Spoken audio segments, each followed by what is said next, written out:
Hey everyone, what's up? Today I want to show you how to do a muscle endurance workout.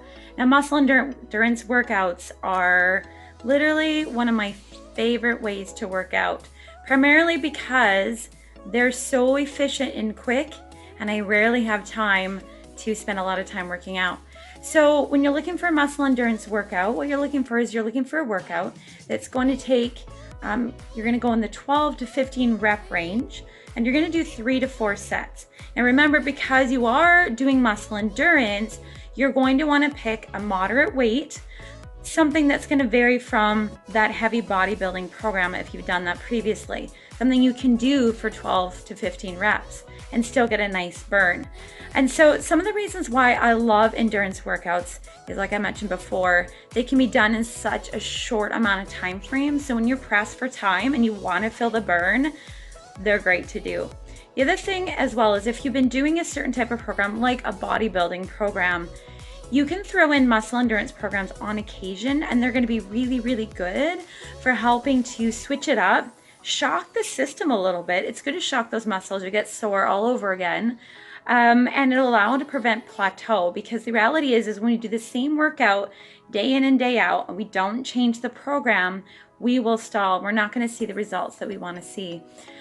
So yeah, let's spend some time doing a endurance workout today.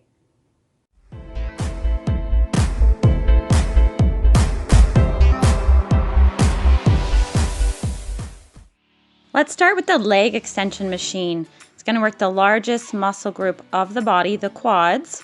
And we're going to work on getting that burn started. Okay, so with this machine, make sure you set it up right. Make sure there's just enough room underneath the knee. You want to be able to maybe have 1 or 2 fingers underneath, just enough room there. So when you go and extend this, make sure your motion is not too quick. We are aiming for endurance, but we don't want to go too quickly. Just a nice, even pace for this. What you should notice as you go through this, and as it increases in reps, you should get a nice burn starting. No pain in the kneecap, but a nice burn on the quads. Make sure you choose a weight that'll allow you to get 12 to 15 reps for this. Now, the next exercise we're going to do is the seated row using the yellow hammer strength equipment. It's a mouthful. Make sure you set that up so it's chest height. You can choose whatever grip you like with this. I like the inner grip because it allows your row to be nice and tight, allows you to get those shoulder blades together. Again, nice even pace. Choose your weight appropriate for this. And we're going to go 12 to 15 reps. Pull those shoulder blades together and then release them. Now what we're going to be doing between the leg extension and the seated row is we're going to do 12 to 15 reps each, and then we're going to go back again to the start. So we're going to do leg extension, seated row, leg extension, seated row, and so on between 3 to 4 sets so we can get a nice solid burn. Good job. All right, once we've done a superset with those two, let's work the back side now of our legs. We're going to work our hamstrings. I love the leg curl because it will work quite a bit of the glute as well.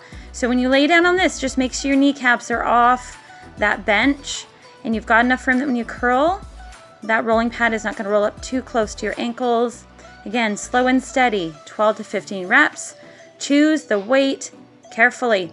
Now watch this one, because as our hamstrings start to fatigue, our glutes will assist, but then we sometimes can get a little arching in the back.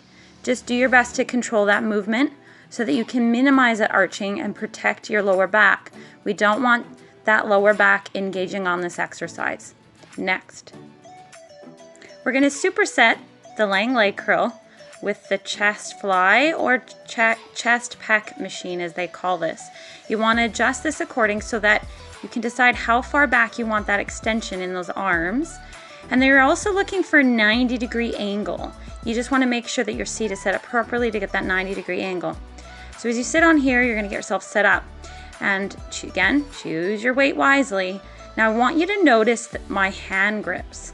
If you'll notice, I don't close the grip and hold on. I keep my palms open. This will ensure that a majority of the work is coming from the upper chest and into that front deltoid, and I'm not using any of my forearms to assist this exercise. So 12 to 15 reps with this is a pretty good size burn. Remember your pace. Don't go too fast. Don't rip through this. You want to feel this exercise. Once you've superset those two together, we're gonna go superset here with a stationary lunge. You're gonna put a weight on your back using a barbell. You could use dumbbells as well. Make sure you stand nice and long. A nice long stride is the key to this one. Make sure your back heel is up. And then when you lunge down, you get a nice square between those two knees.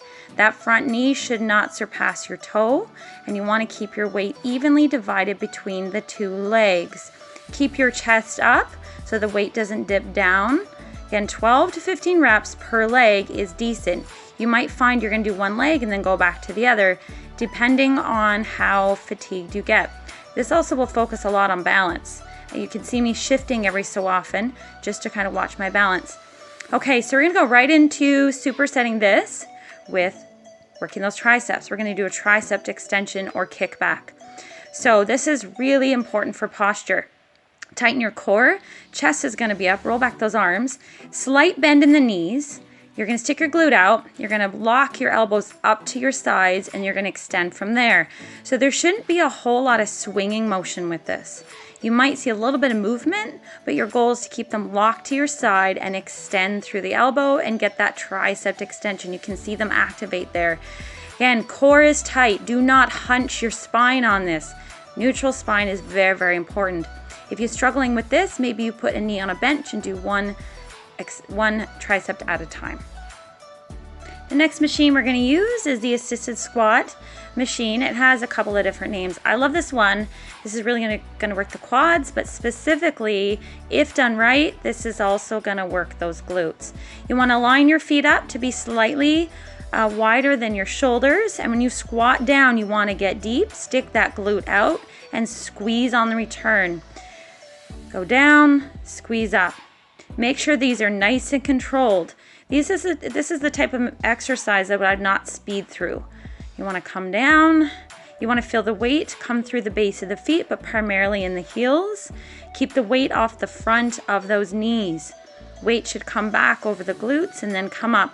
And if you want, don't go down as deep. If you need an option for lightening that up, that is okay too. Only go down as far as you're comfortable with. And when you come down far enough, you should feel your glute actually tighten and activate. And that way you know you're doing that exercise right.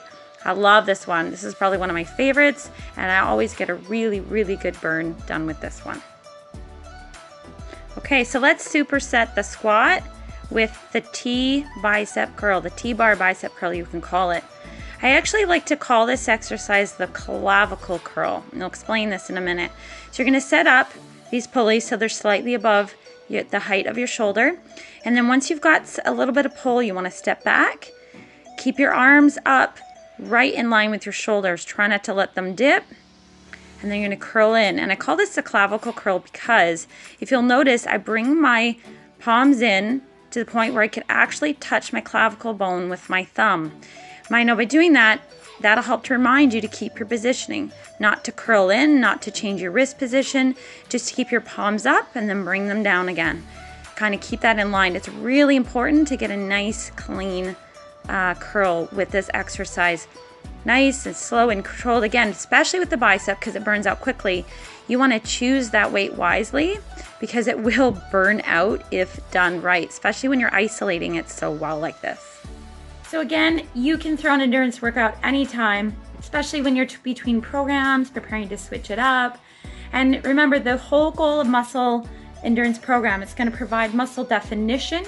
It's going to provide a nice muscle burn, so it's going to burn more calories, so it's good for burning fat. So if you're wanting to lean down, it's a perfect time to add in a muscle endurance program. I hope you enjoyed that today, and everybody have an awesome day. Bye.